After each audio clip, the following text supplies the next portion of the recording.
ഒരാളെ നമ്മളെ കൂടെയുള്ള അല്ലെ നമ്മളെ കുടുംബത്തിൽ നമുക്കറിയാവുന്ന ഒരാളെ ഒരു സ്ഥിരം ഇങ്ങനെ ഗോസിപ്പ് പറയാൻ വേണ്ടി വരുമ്പോൾ നമ്മൾ അതിൽ നിന്ന് മനസ്സിലാക്കേണ്ട ഒരു കാര്യം എന്താണ്?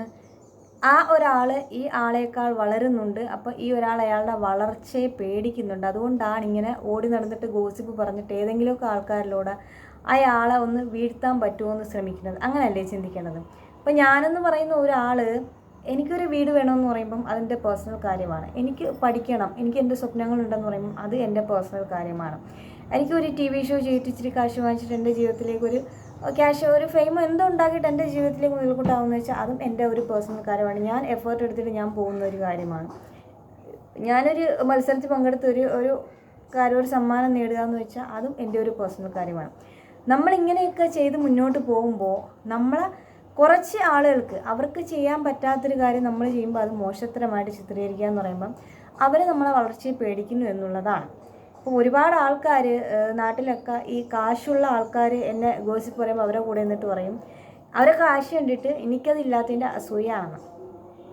ഈ കാശ് കൊടുത്താൽ കിട്ടാത്ത കാര്യങ്ങളാണ് ഞാൻ എൻ്റെ ജീവിതത്തിൽ നേടിയിട്ട് എനിക്ക് നഷ്ടപ്പെട്ടത്.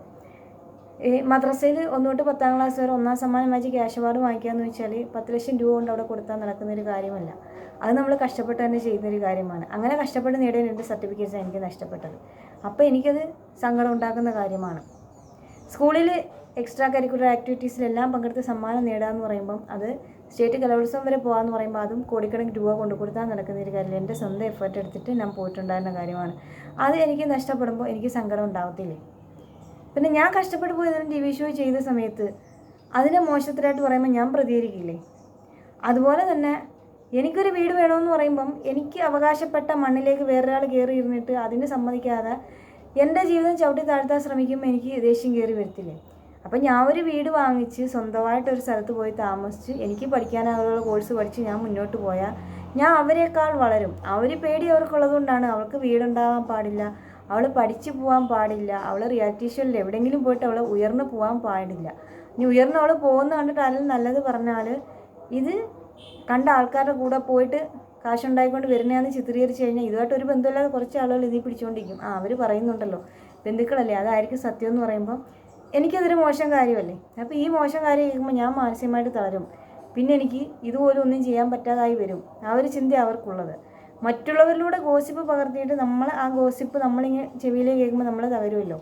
ആ തകർച്ചയിൽ നമ്മൾ താഴോട്ട് പോകുമ്പോൾ വീണ്ടും നമ്മൾ അടിച്ചിട എളുപ്പമാണെന്നാണ് ഇവരുടെയൊക്കെ ചിന്ത. പക്ഷേ ഞാൻ എപ്പോഴും പറയുന്നൊരു കാര്യമുണ്ട്, നമ്മളെല്ലാം കൂടെ ആരും ഉണ്ടാവത്തില്ല, ആരുമില്ല, നമ്മൾ മാത്രം ലോകത്ത് നിൽക്കുകയാണ്, ബാക്കിയുള്ളവരെല്ലാം നമുക്കെതിരാണ്. പക്ഷേ നമ്മൾ സത്യസന്ധമായ കാര്യമാണ് ചെയ്യുന്നത്, സത്യത്തിന് വേണ്ടി നമ്മൾ നിലനിൽക്കണമെന്നുണ്ടെങ്കിൽ ഒറ്റയ്ക്ക് നമ്മളിന്ന് പോരാടണം. നമ്മുടെ വളർച്ചയെ പേടിക്കുന്ന ഏതോ ഒരാൾ ഉണ്ടാക്കിയ ഗോസിപ്പിങ് നമ്മൾ ഈ സത്യം ചെരുപ്പിട്ട് ഇറങ്ങുന്നതിന് മുമ്പ് കള്ളത്തരങ്ങൾ ഇങ്ങനെ 10 റൗണ്ട് അടിച്ചിട്ടുണ്ടാവും. നമ്മൾ തന്നെ ഒരു വീഡിയോ യൂട്യൂബിൽ ചെയ്യുമ്പോൾ, ഒരു വീഡിയോ കാണുമ്പോൾ, അല്ലെങ്കിൽ ഒരു സീരിയൽ, ഒരു സിനിമ വരുമ്പോൾ അതിൽ നല്ല കാര്യങ്ങൾ മാത്രം ഇങ്ങനെ പോയിക്കൊണ്ട് പറയും, അവർക്ക് കുഴപ്പമൊന്നുമില്ല, അവിടെ എല്ലാം നല്ലത്, പിന്നെ എന്തിനാണ് ഞങ്ങളെ സമയം കളയുന്നതെന്ന് പറയും. പക്ഷേ ഇടയ്ക്ക് എന്തെങ്കിലും ഒരു ഗോസിപ്പിങ്ങിന്, ഒരു വിവാദത്തിന് ഇത്തിരി മസാലക്കൂട്ട വന്നു കഴിഞ്ഞാൽ ആ ഒരു സാധനത്തിൽ പിടിച്ചിട്ട് പിന്നെ അതിലിങ്ങനെ പിടിച്ചിട്ടായിരിക്കും അത് കയറിപ്പോവുക. അപ്പം നമ്മൾ പറഞ്ഞ ഈ സീരിയലിൻ്റെ കഥയിലേക്ക് എന്താണ് ഇത്ര കുറേ കൊള്ളാത്ത വിഷയങ്ങൾ വരുന്നതെന്ന് വെച്ചാൽ നല്ല വിഷയങ്ങൾ മാത്രം. അച്ഛനും അമ്മയും കൊച്ചുങ്ങളും നന്നായിട്ട് ജീവിക്കുന്നു, രാവിലെ ജോലിക്കുന്നു, വൈകുന്നേരം വരുന്നു, കിടന്നുറങ്ങുന്നു, സിനിമ കാണുന്നു, കുട്ടി നന്നായി പഠിക്കുന്നു, ജോലി വാങ്ങിക്കുന്നു, എല്ലാം നന്നായിട്ട് പോകുന്നു. പിന്നെന്താണ് അവിടെ പ്രോബ്ലം? അതിൻ്റെ ആവശ്യമില്ല. എല്ലാം നന്നായിട്ട് പോകുന്ന സ്ഥലത്ത് എന്തിനാണ് പ്രശ്നങ്ങളുണ്ടെങ്കിലല്ലേ ഒക്കത്തുള്ളൂ. ഇപ്പോൾ ഒരു ബിഗ് ബോസ് റിയാലിറ്റി ഷോ വഴക്കൊന്നും ഇല്ലാണ്ട് നേരെ ഇങ്ങനെ പറയും, അയ്യേ കൊള്ളത്തില്ല, കൊള്ളാത്ത എപ്പിസോഡെന്ന് പറയും. പക്ഷേ ഇച്ചിരി എന്തെങ്കിലുമൊക്കെ ഇഷ്യൂസും പ്രശ്നങ്ങളും ബഹളമൊക്കെ ഉണ്ടാകുമ്പോൾ ആൾക്കാരുടെ ബഹളമൊക്കെ ഉള്ളപ്പോൾ കാണാൻ ഒരു രസമുണ്ട്. ഈ ഒരു ചിന്താഗതിയാണ് നമ്മളെ ചുറ്റുവട്ടത്തും ഉള്ള ആളുകൾക്കും ഉള്ളത്. അപ്പോൾ ഇവരും ഈ മോശം കാര്യങ്ങൾ കേൾക്കുമ്പോൾ വേറെയും കുറച്ച് ആളുകൾക്ക് ഒരു അസൂയ നമ്മളോട് ഉണ്ടാവുമല്ലോ ഇച്ചിരി.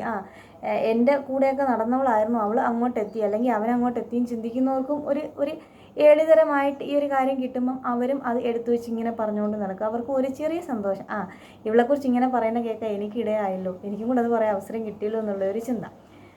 അപ്പം ഞാനെപ്പോഴും പറയാറുള്ളൊരു കാര്യമുണ്ട്, എൻ്റെ ജീവിതത്തിൽ ഈ തടഞ്ഞിട്ടില്ല, ഞാൻ പഠിക്കാൻ പോകാതിരിക്കാൻ വേണ്ടി തടഞ്ഞിട്ടാണെങ്കിൽ ഞാൻ അവരിൽ ഒരാളെ തടഞ്ഞിട്ടില്ല. ആ പഠിക്കാൻ തടഞ്ഞിട്ട ആൾക്കാരെയൊക്കെ ഇപ്പം മക്കളെയൊക്കെ LKG തൊട്ട് സ്പെഷ്യൽ ട്യൂഷൻ, ഞാൻ പഠിച്ച സ്കൂളിൽ പിന്നെ ആരും മക്കളെ ചേർത്തിട്ടില്ല. വേറെ ഇംഗ്ലീഷ് മീഡിയം സ്കൂളിൽ, പ്രൈവറ്റ് സ്കൂളിൽ കൊണ്ടുപോയി വലിയ ഫീസ് കൊടുത്താണ് പഠിപ്പിക്കുന്നത്.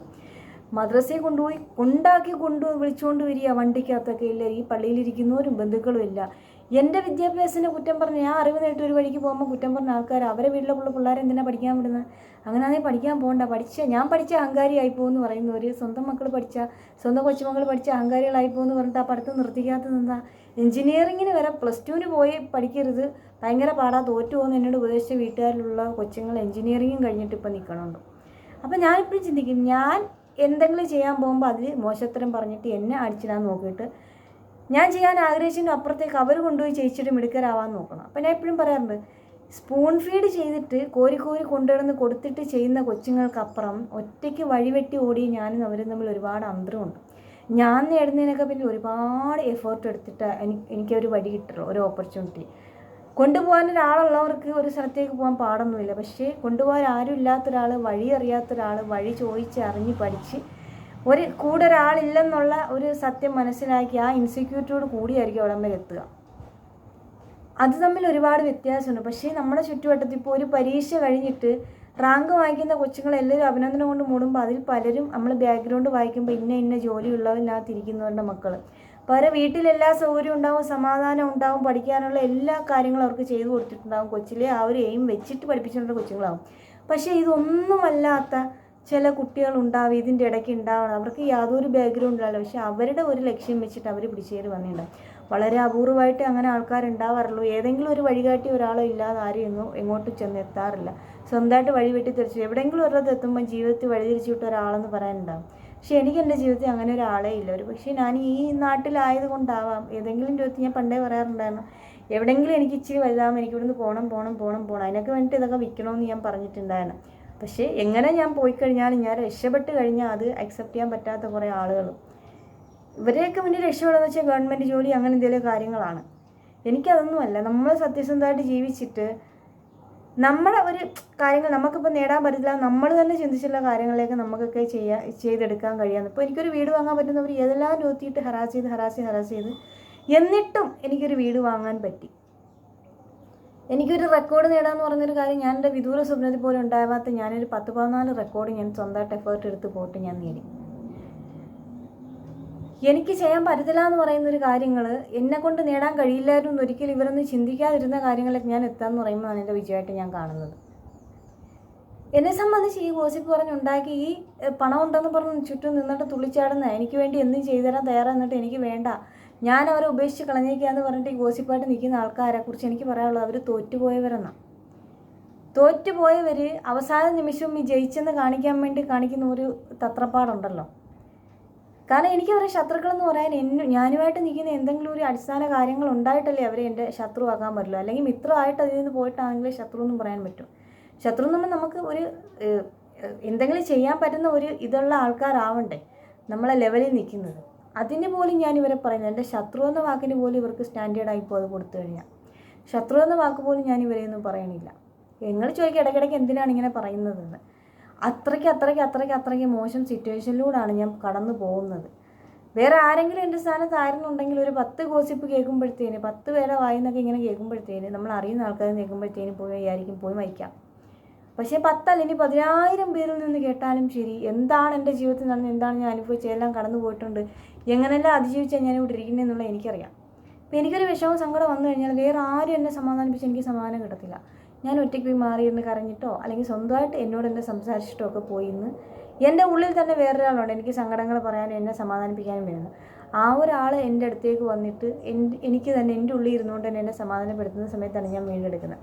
ഞാൻ കരഞ്ഞുകൊണ്ടിരിക്കുന്നത് ഞാനൊക്കെ വളരെ പെട്ടെന്ന് സ്വിച്ച് ഇട്ട മാതിരി ചിരിച്ചുകൊണ്ട് ഓരോ കാര്യങ്ങൾക്ക് എണീറ്റ് പോകാറുണ്ട് പല വഴിക്കുന്നത്. അപ്പോൾ ചേട്ടാ ഇതെങ്ങനെ ഇത്ര പെട്ടെന്ന് നീ ഇപ്പോൾ കരഞ്ഞുകൊണ്ടിരുന്നില്ലേ? അപ്പോൾ ഞാൻ അത് വേറെ വഴിക്ക്, അത് പിന്നെ ഞാൻ കണ്ടിന്യൂ ചെയ്തോളാം എന്ന് പറയും, അതങ്ങോട്ട് മാറ്റി വെച്ചെന്ന് പറയും. അതുകൊണ്ട് ചിരിച്ചുകൊണ്ടിരിക്കുന്നത് ഞാൻ പെട്ടെന്ന് കരയാറുമുണ്ട്. ആ കരച്ചിൽ പെട്ടെന്ന് മാറാറുണ്ട്. സ്വിച്ച് ഇട്ട മാതിരി പെട്ടെന്ന് സിറ്റുവേഷനിൽ നിന്ന് കൈകാര്യം ചെയ്ത് എനിക്ക് പോകാൻ പറ്റാറുണ്ട്. വീണ് കിടക്കുന്നിടത്ത് നിന്ന് എങ്ങനെ എഴുന്നേറ്റ് ഓടണം എന്നുള്ളൊരു കാര്യത്തിന് എൻ്റെ ഉള്ളിലൊരാളുണ്ട്. ആ ഒരാൾ ഒരാഴ്ച താമസിച്ചാൽ ചിലപ്പോൾ ഞാൻ അവിടെ കിടക്കും. പുറത്തുള്ള ഒരാൾക്കും അതിന് കൈ കടത്താൻ പറ്റിയിട്ടില്ല. ഏതൊക്കെയോ ശക്തികൾ, ഒരുപക്ഷെ ജീവിതത്തിൽ തോറ്റ് പിന്മാറി എവിടേക്കോ മരിച്ചുപോയ ചില ആൾക്കാരുടെ ശക്തികളാവാം. അതല്ലെങ്കിൽ ഞാൻ എവിടെയെങ്കിലുമൊക്കെ ഒന്ന് ജയിച്ച് കാണുമെന്ന് ആഗ്രഹിച്ചിട്ട് അത് കാണുന്നതിന് മുമ്പ് മരിച്ചുപോയ ഏതെങ്കിലുമൊക്കെ ആത്മാക്കളൊക്കെ ആവാം. അങ്ങനെയൊക്കെ ഉള്ളതാവാൻ എനിക്ക് ആ ശക്തി തരുന്നതെന്നാണ് ഞാൻ വിശ്വസിക്കുന്നത്. അല്ലെ ജീവിച്ചിരിക്കുന്ന ഒരാൾക്ക് നമ്മുടെ വേദന അതുപോലെ മനസ്സിലാക്കാൻ പറ്റില്ലല്ലോ. മരിച്ചു പോയവർക്ക് കാണാൻ പറ്റുമെന്നൊക്കെ ഞാൻ വിശ്വസിക്കുന്നത്.